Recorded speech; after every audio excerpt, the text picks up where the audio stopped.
باللہ من الشیطان الرجیم بسم اللہ الرحمن الرحیم الحمد للہ رب العالمین والصلاة والسلام علی محمد وعلی آلہ الطیبین الطاہرین المعصومین واللعنۃ الدائمۃ علی اعدائہم اجمعین اما بعد فقد قال اللہ سبحانہ وتعالی فی کتابہ المجید شہر رمضان الذی انزل فیہ القرآن ھدی للناس وبینات من الھدی والفرقان۔ محترم ناظرین کرام، ماہ مبارک رمضان کی آج 15ویں تاریخ ہے، جو کہ منسوب ہے ولادت باسعادت سبط النبی حضرت امام حسن مجتبیٰ علیہ السلام سے، اور اس پرمسرت موقع پر ہم تمام مومن و مومنات کی خدمت میں اور بالخصوص امام زمانہ عجل اللہ تعالی فرجہ شریف کی خدمت میں تہنیت پیش کرتے ہیں۔ قرآن مجید کا 15واں پارہ سورہ مبارکہ اسراء اور سورہ مبارکہ کہف کی 74ویں آیات تک مشتمل ہے۔ سورہ مبارکہ اسراء کے جس کو سورہ بنی اسرائیل بھی کہا جاتا ہے، اس کے بارے میں امام جعفر صادق علیہ السلام فرماتے ہیں کہ ما من عبد قرأ سورۃ بنی اسرائیل فی کل لیلۃ جمعۃ لم یمت حتی یدرک القائم ویکون من اصحابہ، کہ کوئی بندہ بھی سورہ بنی اسرائیل کو ہر شب جمعہ تلاوت نہیں کرتا مگر یہ کہ اس کو اس وقت تک موت نہیں آئے گی جب تک وہ حضرت حجت ابن الحسن امام زمانہ عجل اللہ تعالی فرجہ شریف کو درک نہ کر لے، اور ایسا شخص امام زمانہ کے اصحاب میں ہوگا۔ سورہ مبارکہ اسراء یا سورہ بنی اسرائیل کی پہلی آیت میں معراج کا تذکرہ ہوا۔ خداوند کریم نے ارشاد فرمایا کہ سبحان الذی اسری بعبدہ لیلا من المسجد الحرام الی المسجد الاقصی الذی بارکنا حولہ لنریہ من آیاتنا انہ هو السمیع البصیر، کہ پاک و منزہ ہے وہ ذات جو اپنے بندے کو رات کے وقت لے گیا، جس نے اپنے بندے کو رات کے وقت سیر کرائی مسجد الحرام سے مسجد اقصی کی طرف، کہ جس کے اطراف کو خداوند کریم نے بابرکت کر دیا تاکہ اپنے بندے کو اپنی آیتیں دکھائے، اور بے شک خداوند کریم سننے والا بھی ہے اور دیکھنے والا بھی ہے۔ معراج کا جو یہ واقعہ ہے، اس میں جہاں ایک طرف رسول اللہ کی عظمت کا بیان ہے، وہیں پر یہ ایک طریقے سے رسول اللہ کی رسالت پر جیتا جاگتا معجزہ ہے اور خداوند کریم کی قدرت کی نشانی ہے۔ اور اسی معراج میں خداوند کریم نے بیان بھی فرما دیا کہ دیکھو، اس عالم کے علاوہ ایک اور بھی عالم ہے جسے عالم ماورائے طبیعت کہا جاتا ہے یا اخروی عالم کہا جاتا ہے، کہ اس دنیا کے علاوہ ایک اور دنیا ہے، ایک اور عالم ہے کہ جہاں پر انسان کو پلٹ کر جانا ہے۔ اس کے بعد کی آیت میں خداوند کریم نے کتاب توریت کا تذکرہ کیا کہ جسے جناب موسیٰ علیہ السلام پر نازل کیا گیا اور جسے بنی اسرائیل کے لیے ہدایت قرار دیا گیا۔ اس کے بعد خداوند کریم نے کتاب توریت کا تذکرہ کیا کہ جس کو خداوند کریم نے جناب موسیٰ علیہ السلام پر نازل کیا اور اس کتاب کو بنی اسرائیل کے لیے ہدایت قرار دیا، اور فرمایا کہ یہ بنی اسرائیل ان افراد کی اولادیں تھیں کہ جن کو ہم نے حضرت نوح کے ساتھ کشتی پر سوار کیا تھا۔ پھر خداوند کریم نے بیان فرمایا کہ ہم نے یہ بات کتاب میں لکھ دی ہے کہ بنی اسرائیل 2 مرتبہ زمین پر فساد پھیلائیں گے۔ جب پہلی مرتبہ انہوں نے فساد پھیلایا تو خداوند کریم فرماتا ہے کہ ہم نے اپنے بندوں کو جو بہت ہی طاقتور تھے ان کی طرف بھیجا، جو ان کے گھروں میں داخل ہو گئے، اور پھر اس کے بعد دوبارہ ہم نے بنی اسرائیل کے دن پھیر دیے اور ان کے مال میں اور ان کی اولاد میں اضافہ کیا، یہاں تک کہ وہ افرادی قوت کے اعتبار سے بہت زیادہ ہو گئے۔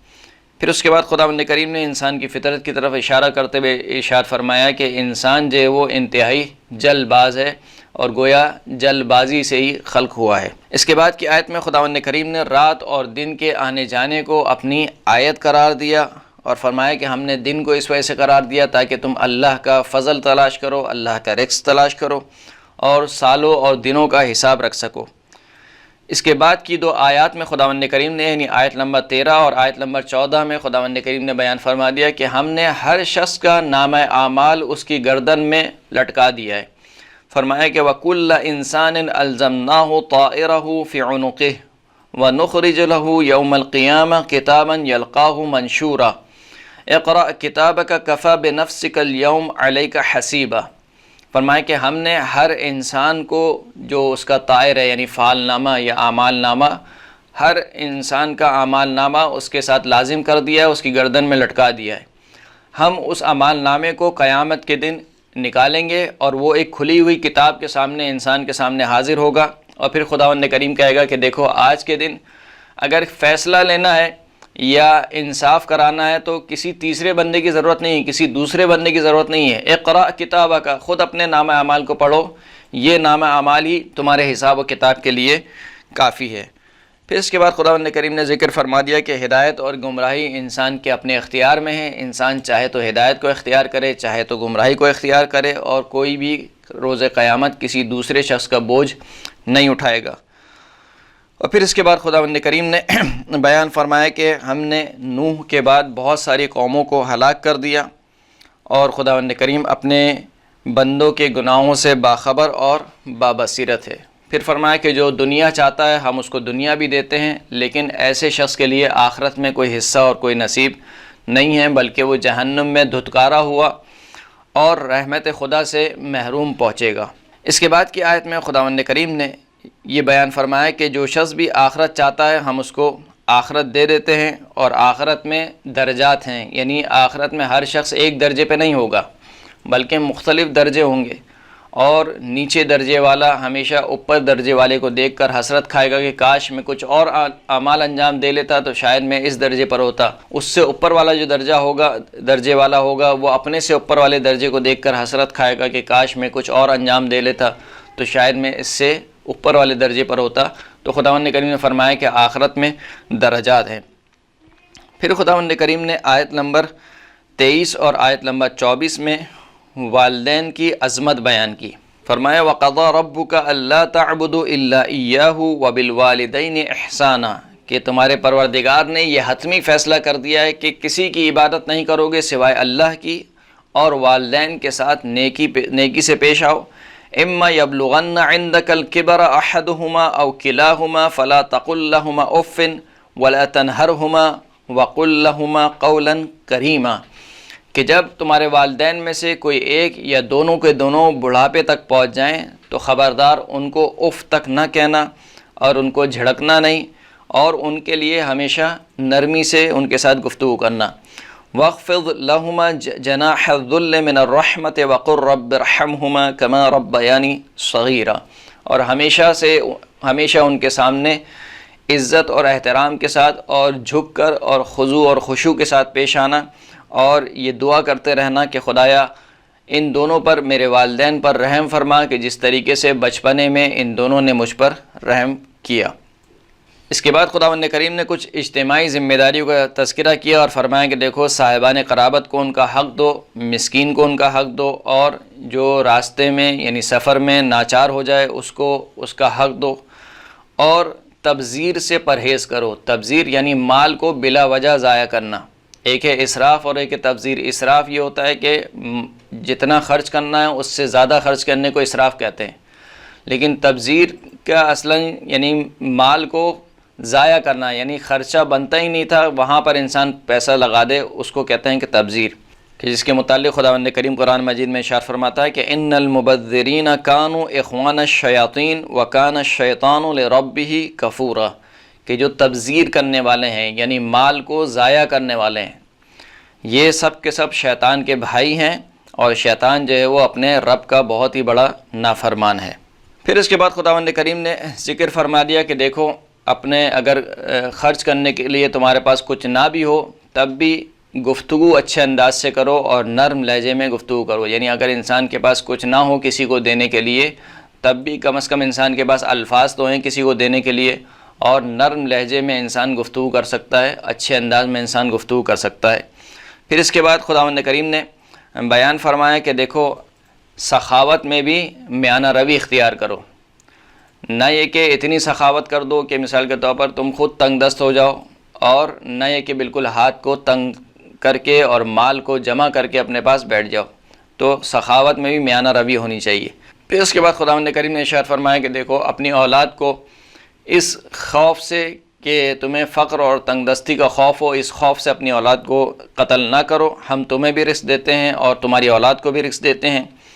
اور یہ جو اولاد کا قتل کرنا ہے یہ بہت بڑی خطا ہے۔ پھر فرمایا کہ زنا کے نزدیک بھی نہ جاؤ،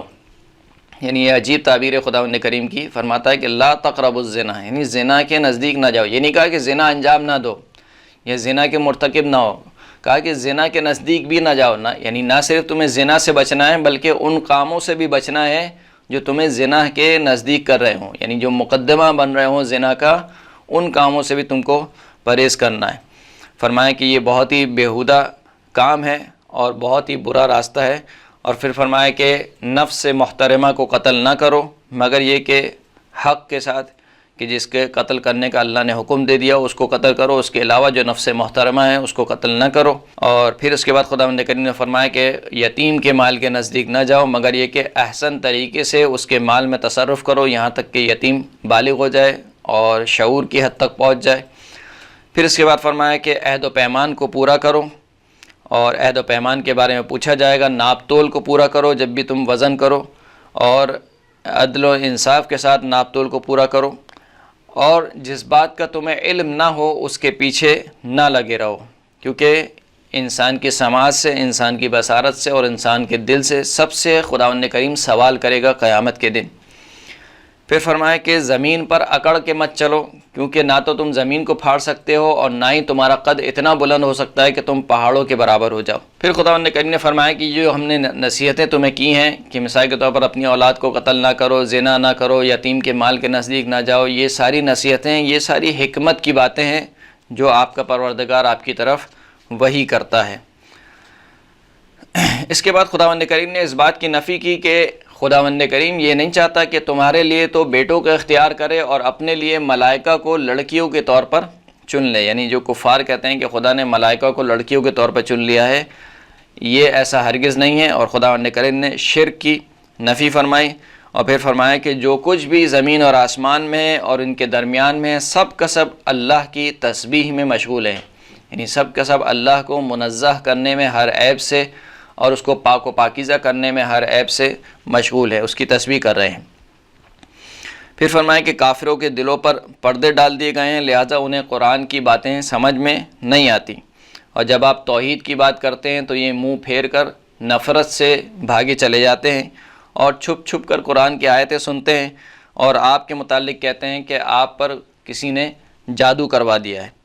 اور تعجب کے مارے کہتے ہیں کہ جب ہم مٹی بن جائیں گے اور ہم ہڈیاں ہو جائیں گے تو کیا ہمیں دوبارہ زندہ کیا جائے گا۔ آیت نمبر 50 اور آیت نمبر 51 میں خداوند کریم ارشاد فرماتا ہے کہ قُلْ كُونُوا حِجَارَةً أَوْ حَدِيدًا أَوْ خَلْقًا مِّمَّا يَكْبُرُ فِي صُدُورِكُمْ فَسَيُنْغِضُونَ إِلَيْكَ رُؤُوسَهُمْ وَيَقُولُونَ مَتَىٰ هُوَ قُلْ عَسَىٰ أَن يَكُونَ قَرِيبًا۔ خداوند کریم فرماتا ہے کہ ہڈیاں اور مٹی تو کیا، اگر تم پتھر بھی بن جاؤ اور لوہا بھی بن جاؤ، یا اس کے علاوہ کوئی ایسی خلقت جو تمہارے ذہنوں میں، تمہارے دلوں میں ان سے بڑی خلقت ہو، اگر تم اس خلقت میں تبدیل ہو جاؤ تب بھی خداوند کریم تمہیں دوبارہ پلٹا دے گا، یعنی اپنی پہلی خلقت کی طرف دوبارہ پلٹا دے گا۔ تو بس وہ کہتے ہیں کہ کون ہے جو ہمیں دوبارہ پلٹائے گا، تو خداوند کریم کہتا ہے کہ اے حبیب ان سے کہہ دیجئے کہ وہی ہستی کہ جس نے تمہیں پہلی بار خلق کیا تھا وہی ہستی تمہیں دوبارہ خلق کرے گی۔ جب آپ کا یہ استدلال سنتے ہیں تو یہ سر ہلا ہلا کر آپ سے کہتے ہیں کہ بتاؤ کہ وہ دن کب آئے گا کہ جب ہمیں دوبارہ پلٹایا جائے گا، تو خداوند کریم کہتے ہیں کہ خداوند کریم فرماتا ہے کہ اے حبیب آپ کہہ دیجئے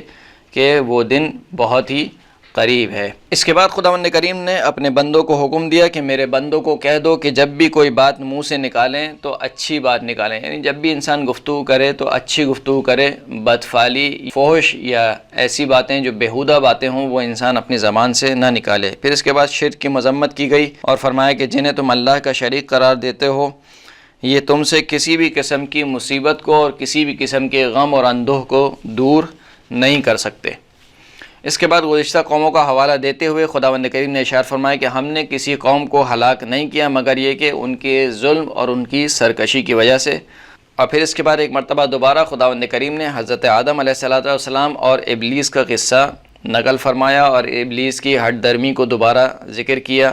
اور دوبارہ ذکر فرمایا کہ ابلیس نے مہلت چاہی اور ہم نے ابلیس کو مہلت دے دی۔ پھر فرمایا یہ جو انسان ہے یہ انسان انتہائی ناشکرا ہے، مصیبت کے وقت مخلصانہ طور پر اللہ کو پکارتا ہے اور جب اللہ اسے نجات دے دیتا ہے تو پھر یہ دوبارہ اپنے ڈگر پر آ جاتا ہے۔ اور آیت نمبر 70 میں خداوند کریم نے بنی نوع انسان کی کرامت کو بیان کیا، فرمایا کہ وَلَقَدْ كَرَّمْنَا بَنِي آدَمَ وَحَمَلْنَاهُمْ فِي الْبَرِّ وَالْبَحْرِ وَرَزَقْنَاهُمْ مِنَ الطَّيِّبَاتِ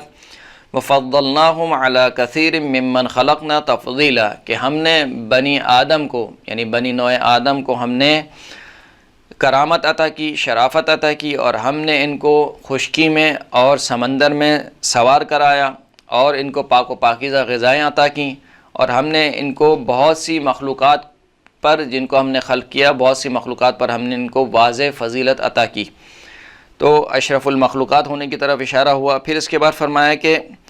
ہم ہر انسان کو اس کے امام کے ساتھ اٹھائیں گے۔ یوم ندعو کل اناس بامامہم فمن اوتی کتابہ بیمینہ فاولئک یقرؤون کتابہم ولا یظلمون فتیلا، کہ ہم قیامت کے دن ہر انسان کو اس کے پیشوا اور اس کے امام کے ساتھ اٹھائیں گے، یعنی دنیا میں وہ جس کو بھی اپنا امام مانتا تھا یا جس کے بھی نقش قدم پر چلتا تھا، اس کے ساتھ ہم قیامت میں اس کو اٹھائیں گے، اور پھر جن کا جو نام اعمال دائیں ہاتھ میں دیا جائے گا تو وہ شوق سے اپنا نام اعمال پڑھنے لگیں گے، اور دھاگے کے برابر یعنی ذرہ برابر بھی ظلم نہیں کیا جائے گا اس دن۔ پھر اس کے بعد خداوند کریم نے بیان کیا کہ کافر یہ چاہتے ہیں کہ آپ کو اپنے طور طریقے پر چلائیں، یعنی جس طریقے سے وہ ان کا اپنا مذہب ہے اور جس طریقے سے وہ زندگی گزار رہے ہیں اسی طریقے سے آپ کو بھی اپنے ڈگر پر لے آئیں، اور خداوند کریم نے فرمایا کہ یہ کافر چاہتے ہیں کہ آپ کو مکہ سے نکال باہر کریں۔ آیت نمبر 78 میں خداوند کریم نے نماز کے اوقات بیان کیے، اور اس کی اگلی ہی آیت میں خداوند کریم نے نماز شب کی فضیلت بیان کی۔ فرمایا وَمِنَ اللَّيْلِ فَتَہَجَّدْ بِهِ نَافِلَةً لَكَ عَسَىٰ أَن يَبْعَثَكَ رَبُّكَ مَقَامًا مَحْمُودًا، کہ رات میں اپنے پروردگار کے لیے نماز تہجد نافلہ کے طور پر انجام دو، اور ان قریب جو ہے وہ خداوند کریم آپ کو آپ کا پروردگار مقام محمود پر مبعوث فرمائے گا۔ تو نماز شب وہ نماز ہے کہ جس کی جزا سرکار ختمی مرتبت کو یہ دی جائے گی کہ سرکار ختمی مرتبت کو مقام محمود پر مبعوث کیا جائے گا۔ پھر اس کے بعد خداوند کریم نے بیان فرمایا کہ سنت الہی یہ رہی ہے کہ باطل ہمیشہ مٹ کر رہے گا، یعنی باطل چاہے کتنا ہی طاقتور کیوں نہ ہو لیکن آخر میں اس کا انجام روئے زمین سے مٹ جانا ہے۔ فرمایا کہ وَقُلْ جَاءَ الْحَقُّ وَزَهَقَ الْبَاطِلُ إِنَّ الْبَاطِلَ كَانَ زَهُوقًا، اے حبیب آپ کہہ دیجئے کہ حق آ پہنچا ہے اور باطل چلا گیا ہے، اور یقیناً باطل جو ہے وہ مٹ جانے والا ہے۔ اس کے بعد کی آیت میں خداوند کریم نے فرمایا کہ یہ قرآن مومنین کے لیے شفا بھی ہے اور مومنین کے لیے رحمت بھی ہے،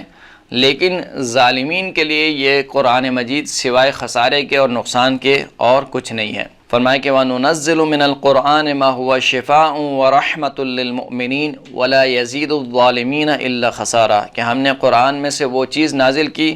جو شفا ہے اور رحمت ہے مومنین کے لیے، لیکن یہ قرآن ظالمین کے لیے سوائے خسارے کے اور کسی چیز میں اضافہ نہیں کرتا۔ پھر دوبارہ ایک مرتبہ انسان کی ایک بری خصلت کی طرف اشارہ ہوا کہ جب اسے نعمتیں عطا ہوتی ہیں تو یہ ہم سے اعراض کرتا ہے، منہ پھیرتا ہے خداوند کریم سے، اور جب مصیبت اور پریشانی اسے گھیر لیتی ہے تو یہ مایوس ہو کر بیٹھ جاتا ہے۔ پھر اس کے بعد خداوند کریم نے روح کی حقیقت بیان کی کہ یہ آپ سے روح کے بارے میں سوال کرتے ہیں، تو بس آپ ان سے کہہ دیجئے کہ روح جو ہے وہ خداوند کریم کا ایک امر ہے اور ایک حکم ہے۔ اور پھر اس کے بعد خداوند کریم نے کافروں کی بیہودہ خواہش کو ذکر کیا کہ یہ کافر کہتے ہیں کہ ہم اس وقت تک ایمان نہیں لائیں گے کہ جب تک آپ زمین سے ہمارے لیے چشمے نہ نکال دیں، یا انگور اور کھجوروں کے باغات جو ہے وہ ہمارے لیے مہیا نہ کریں کہ جن کے بیچ سے جو ہے وہ نہریں نکلتی ہوں،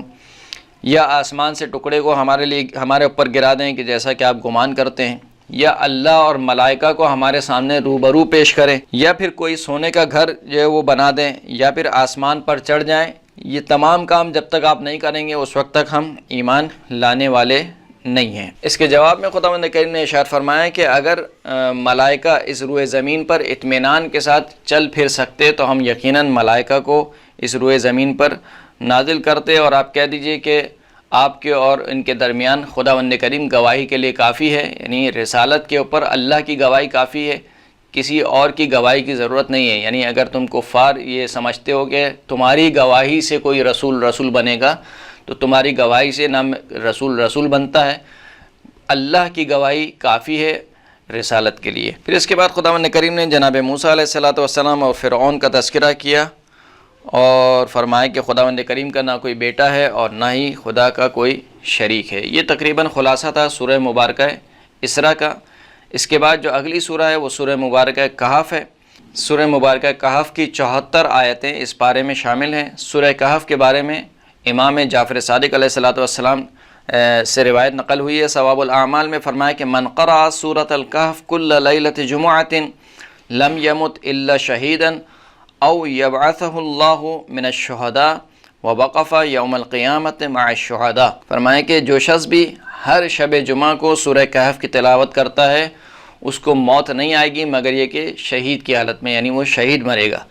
یا خداوند کریم اس کو قیامت کے دن شہداء میں سے محشور کرے گا اور اس کو شہداء کے ساتھ قیامت کے دن کھڑا کرے گا۔ اس کی ابتدائی آیت میں خداوند کریم نے بیان فرمایا کہ یہ قرآن مجید ڈرانے والا ہے کافروں کو اور مشرکین کو اللہ کے عذاب سے، اور مومنین کو بشارت دینے والا ہے اخروی نعمتوں کی اور جنت اور بہشت کی۔ پھر رسول اللہ کو تسلی دیتے ہوئے فرمایا کہ اگر یہ لوگ ایمان نہیں لاتے تو آپ غم کے مارے اپنے آپ کو ہلاکت میں نہ ڈالیں۔ اگر جو ایمان نہیں لاتا وہ خود اپنا نقصان کر رہا ہے، جو ایمان لاتا ہے وہ خود اپنا ہی فائدہ کر رہا ہے۔ پھر اس کے بعد بیان ہوا کہ یہ دنیا جو ہے وہ دار ابتلا ہے، دار آزمائش ہے، اور اس کے بعد خداوند کریم نے اصحاب کہف کا تذکرہ کیا کہ جس کی وجہ سے اس سورہ کو سورہ کہف کہا جاتا ہے۔ اصحاب کہف نوجوانوں کا کچھ گروہ تھا جو کہ موحد تھا، ایک اللہ کی پرستش کرنے والا، ایک اللہ کو ماننے والا تھا، جو ایسی قوم کے درمیان تھا کہ جو کہ مشرک تھی اور انہوں نے اپنے عقیدوں کو ان سے چھپایا ہوا تھا، لیکن پھر بہرحال جب اس قوم کو پتہ چلا کہ یہ ایک اللہ کی طرف دعوت دینے والے ہیں اور ایک اللہ کو پکارنے والے ہیں تو وہ ان کے پیچھے پڑ گئے، یہاں تک کہ ان نوجوانوں کے گروہ کو ایک غار کی طرف پناہ لینی پڑی، اور خداوند کریم نے ان نوجوانوں کو غار میں پناہ دی اور ان کو اس غار میں لمبے عرصے تک کے لیے سلا دیا، یہاں تک کہ ان کو جب دوبارہ اٹھایا اور یہ آپس میں کہنے لگے کہ ہم میں سے کوئی جائے کچھ پیسے لے کر اور جو ہے وہ کوئی اچھا کھانا اور غذا ہمارے لیے لے کر آئے، اور خیال رہے کہ کسی پر متوجہ نہ ہو کہ یہ کون ہے کہ وہ ہماری طرف دوبارہ پلٹ کر نہ آ جائے۔ اور جب یہ سو کر دوبارہ اٹھے تو ایک دوسرے سے پوچھنے لگے کہ ہم کتنا سوئے، تو کہا کہ شاید ایک دن یا اس سے بھی کم دن سوئے۔ تو ان کی سونے کی مدت میں بھی اختلاف ہے، کچھ کہتے ہیں کہ 300 سال، کچھ کہتے ہیں 300-900 سال، لیکن خداوند کریم کہتا ہے کہ خدا جانتا ہے کہ وہ کتنے سال سوئے ہیں۔ اور ان کی تعداد میں بھی اختلاف ہے، کچھ کہتے ہیں کہ 4 تھے اور 5واں کا کتا تھا، کچھ کہتے ہیں کہ 5 تھے، 6واں کتا تھا، کچھ کہتے ہیں کہ 7 تھے۔ تو اس طریقے سے ان کی تعداد میں بھی یہ لوگ اختلاف کرتے ہیں، اور خداوند کریم کہتا ہے کہ ہم جانتے ہیں کہ وہ کتنے افراد تھے۔ تو اصحاب کہف کو ایک طریقے سے خداوند کریم نے عبرت کے طور پہ بھی اور اپنی نشانی کے طور پہ بھی بیان فرمایا کہ دیکھو اصحاب کہف کو ہم نے کس طریقے سے نجات دی۔ جو خداوند کریم سے متصل ہو جاتا ہے، خداوند قدیم قادر ہے کہ اس کو اپنی جانب سے نجات عطا کرے، اور خداوند کریم قدرت اور طاقت رکھتا ہے کہ جس کو جتنی چاہے زندگی دے اور جس کو جتنا چاہے سلا دے۔ فرمایا کہ جب ہم نے ان کو سلا دیا تو ہم ہی ان کی کروٹیں بدلتے تھے ایک جانب سے دوسری جانب۔ اصحاب کہف کے قصے کے بعد خداوند کریم نے کافروں کی سزا اور مومنین کی جزا کا تذکرہ کیا، اور پھر خداوند کریم نے 2 لوگوں کی مثال دی، اور 2 لوگوں کی مثال دیتے ہوئے خداوند کریم نے فرمایا کہ ایک شخص اس میں سے دنیا پرست ہے اور دوسرا شخص جو ہے وہ آخرت پرست ہے۔ جو شخص دنیا پرست ہے اس کو اللہ نے دنیا دے رکھی تھی، تو وہ یہ کہتا تھا کہ میری جو یہ دنیا اور یہ جو باغات ہیں، ہرے بھرے باغات، یہ ہمیشہ سے اسی طریقے سے رہیں گے اور کبھی بھی قیامت نہیں آئے گی۔ جس کے مقابل میں جو دوسرا شخص تھا جو موحد تھا، خدا پرست تھا، آخرت پرست تھا، وہ اس سے کہتا تھا کہ تم جو ہے وہ ایسی بات اپنے منہ سے کیوں نکالتے ہو، اگرچہ کہ اللہ نے مجھے تم سے کم عطا کیا ہے، لیکن خداوند کریم انشاءاللہ ان قریب مجھے تم سے بہتر عطا کرے گا۔ پھر ان 2 لوگوں کی مثال دیتے ہوئے خداوند کریم نے دنیا کی حقیقت کو بیان کیا۔ فرمائے کہ وَضْرِبْ لَهُم مَثَلَ الْحَيَاةِ الدُّنْيَا كَمَاءٍ أَنزَلْنَاهُ مِنَ السَّمَاءِ فَاخْتَلَطَ بِهِ نَبَاتُ الْأَرْضِ فَأَصْبَحَ هَشِيمًا تَذُرُهُ الرِّيَاحُ وَكَانَ اللَّهُ عَلَى كُلِّ شَيْءٍ مُقْتَدِرًا۔ فرمایا کہ اے حبیب ان کے لیے دنیا کی مثال دو کہ دنیا کی مثال ایک پانی کی طرح ہے کہ جس کو خداوند کریم آسمان سے نازل کرتا ہے، کہ جس کے ذریعے سے زمین پر نباتات اور کھیتی اگتی ہے، لیکن وہ کھیتی چند دن ہری بھری رہنے کے بعد دوبارہ سوکھ کر خشک ہو جاتی ہے، یہاں تک کہ چورا چورا ہو جاتی ہے، اور اس چورے کو ہوائیں جو ہے وہ اڑا کر لے جاتی ہیں، اور خداوند کریم ہر شے پر قدرت رکھتا ہے۔ تو خداوند کریم نے مثال دی دنیا کو کہ دیکھو جس طریقے سے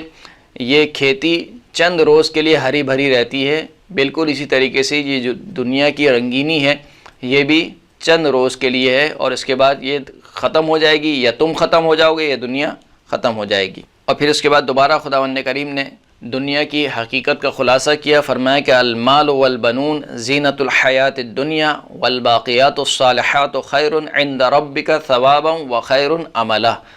کہ جو مال اور بیٹے ہیں یہ دنیا کی زندگی کی زینت ہیں، لیکن جو باقیات الصالحات ہیں یعنی وہ نیک کام جو انسان اپنے پیچھے چھوڑ جاتا ہے وہی بہتر ہیں تمہارے رب کے نزدیک، ثواب کے اعتبار سے بھی اور امید کے اعتبار سے بھی۔ یعنی انسان کو اگر امید لگانی چاہیے تو نہ اپنے مال سے امید لگائے، نہ اپنی اولاد سے امید لگائے۔ اگر انسان کو کسی چیز سے امید لگانی چاہیے تو اپنے اعمال سے امید لگانی چاہیے، کیونکہ آخرت جو ہے وہ انسان کے اعمال سے بنے گی۔ قبر میں انسان کے اعمال جائیں گے، نہ بیٹا انسان کے ساتھ جائے گا، نہ مال انسان کے ساتھ جائے گا۔ پھر اس کے بعد خداوند کریم نے قیامت اور روز محشر کا تذکرہ کیا، اور ایک مرتبہ دوبارہ جناب آدم اور ابلیس کا قصہ بیان ہوا، اور پھر قیامت والے دن مشرکین کے جو شرکاء ہیں، یعنی مشرکین جن کو اللہ کا شریک قرار دیتے ہیں، ان کی بے بسی کو بیان کیا، اور انبیاء کو بھیجنے کا مقصد اور ہدف بیان کیا، اور آخر میں خداوند کریم نے مشہور و معروف قصے کو بیان فرمائے جو کہ جناب موسیٰ علیہ السلام اور جناب خضر علیہ السلام کے درمیان پیش آیا، جو کہ آپ سنتے رہتے ہیں کہ جب جناب موسیٰ کی ملاقات جناب خضر سے ہوئی اور جناب موسیٰ نے کہا کہ یہ مجھ سے زیادہ عالم ہے، تو کہا کہ آپ جو ہے وہ مجھے اپنی شاگردی میں لے لیں۔ جناب خضر نے کہا کہ آپ صبر نہیں کر پائیں گے اور آپ میرے ساتھ نہیں چل پائیں گے،